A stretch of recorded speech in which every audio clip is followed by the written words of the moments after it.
ഇംഗ്ലണ്ടിനെതിരായ അവസാന 3 test മത്സരങ്ങൾക്കുള്ള Indian squad പ്രഖ്യാപനം വൈകുകയാണ്.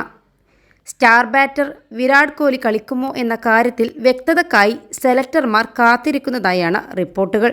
ഇതിനിടെ വന്നിരിക്കുന്ന മറ്റൊരു റിപ്പോർട്ട് ഇന്ത്യൻ ടീമിനും ആരാധകർക്കും കനത്ത ആശങ്ക നൽകുന്നതാണ്. വിരാട് കോഹ്ലി ഇംഗ്ലണ്ടിനെതിരായ 3ഉം 4ഉം ടെസ്റ്റുകളിൽ കളിക്കില്ല എന്ന വിവരമാണ് ഏറ്റവും ഒടുവിലായി വരുന്നത്. 5ാം ടെസ്റ്റിൽ കോഹ്ലി കളിക്കുന്ന കാര്യവും അവ്യക്തമാണ് എന്നും ക്രിക്ക് ഇൻഫോയുടെ റിപ്പോർട്ടിൽ പറയുന്നു. വ്യക്തിപരമായ കാരണങ്ങൾ ചൂണ്ടിക്കാട്ടി ഹൈദരാബാദിലും വിശാഖപട്ടണത്തും നടന്ന പരമ്പരയിലെ ആദ്യ 2 ടെസ്റ്റുകളിൽ നിന്ന് വിരാട് കോഹ്ലി മാറി നിന്നിരുന്നു. കോഹ്ലിയുടെ അഭാവത്തിൽ ഹൈദരാബാദ് ടെസ്റ്റ് തോറ്റ ഇന്ത്യ വിശാഖപട്ടണത്ത് ജയവുമായി 1-1 പരമ്പരയിൽ തുല്യത പിടിച്ചിട്ടുണ്ട്. രാജ്കോട്ടിൽ ഫെബ്രുവരി 15-നും റാഞ്ചിയിൽ ഫെബ്രുവരി 23-നും ധരംശാലയിൽ മാർച്ച് 7-നും മുതലാണ് പരമ്പരയിൽ അവശേഷിക്കുന്ന 3 ടെസ്റ്റ് മത്സരങ്ങൾ ആരംഭിക്കേണ്ടത്. +2 ഡിഗ്രി കഴിഞ്ഞവർക്ക് വേൾഡ്സ് ഫസ്റ്റ് AR/VR ക്ലാസ് റൂമിലൂടെ സ്മാർട്ട് ഫോൺ എഞ്ചിനീയർ ആവാം. കൂടുതൽ അറിയാൻ വിളിക്കൂ ബ്രിഡ്കോ ആൻഡ് ബ്രിഡ്കോ. വിരാട് കോഹ്ലിക്കൊപ്പം ഓൾറൗണ്ടർ രവീന്ദ്ര ജഡേജയും ഇംഗ്ലണ്ടിനെതിരെ അവശേഷിക്കുന്ന മത്സരങ്ങളിൽ കളിക്കുന്ന കാര്യവും സംശയമാണ്.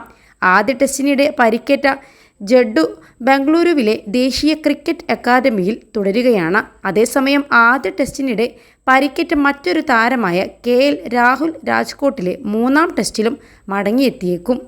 ഇംഗ്ലണ്ടിനെതിരായ അവസാന 3 ടെസ്റ്റുകൾക്കുള്ള ഇന്ത്യൻ സ്ക്വാഡ് പ്രഖ്യാപിക്കാനിരിക്കെ ഫിറ്റ്നസ് അപ്ഡേറ്റുമായി star all rounder Ravindra Jadeja getting better അഥവാ സുഖം പ്രാപിച്ചു വരുന്നു എന്നാണ് NCA എന്ന ഹാഷ്ടാഗ് സഹിതം രവീന്ദ്ര ജഡേജയുടെ ഇൻസ്റ്റഗ്രാം പോസ്റ്റ്.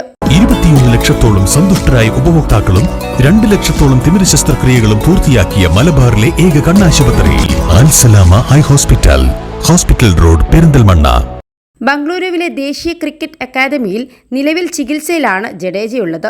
NCAയിൽ എത്തിയത് മുതൽ തൻ്റെ ഫിറ്റ്നസ് അപ്ഡേറ്റ് സാമൂഹ്യമാധ്യമങ്ങൾ വഴി രവീന്ദ്ര ജഡേജ ആരാധകരെ അറിയിക്കുന്നുണ്ട്. ഇംഗ്ലണ്ടിനെതിരെ ഹൈദരാബാദിൽ നടന്ന ആദ്യ ടെസ്റ്റിനിടെയാണ് രവീന്ദ്ര ജഡേജയുടെ കാലിന് പരിക്കേറ്റത്. മത്സരത്തിൽ ആദ്യ ഇന്നിംഗ്സിൽ 87 റൺസ് നേടിയ ജഡേജയുടെ ബാറ്റിംഗ് ടീം ഇന്ത്യയുടെ 190 റൺസ് ലീഡിൽ നിർണായകമായിരുന്നു. മത്സരം 28 റൺസിന് ഇന്ത്യ തോറ്റെങ്കിലും ബൗളിംഗിൽ മോശമല്ലാത്ത പ്രകടനം നടത്തിയ രവീന്ദ്ര ജഡേജ 5 വിക്കറ്റുകളും പേരിലാക്കി. ജഡേജ 2ാം ഇന്നിംഗ്സിൽ ഇന്ത്യ 231 റൺസ് വിജയലക്ഷ്യം പിന്തുടർന്നപ്പോൾ ബെൻ സ്റ്റോക്സിൻ്റെ ത്രോയിൽ റണ്ണൌട്ടായത് തിരിച്ചടിയായിരുന്നു. മത്സരത്തിന് ശേഷം മുടന്തിയാണ് ജഡേജ ഡ്രസ്സിംഗ് റൂമിലേക്ക് മടങ്ങിയെത്തിയത്. ഇതിനുശേഷം ചികിത്സക്കായി രവീന്ദ്ര ജഡേജ ബംഗളൂരുവിലെ ദേശീയ ക്രിക്കറ്റ് അക്കാദമിയിൽ എത്തിച്ചേരുകയായിരുന്നു.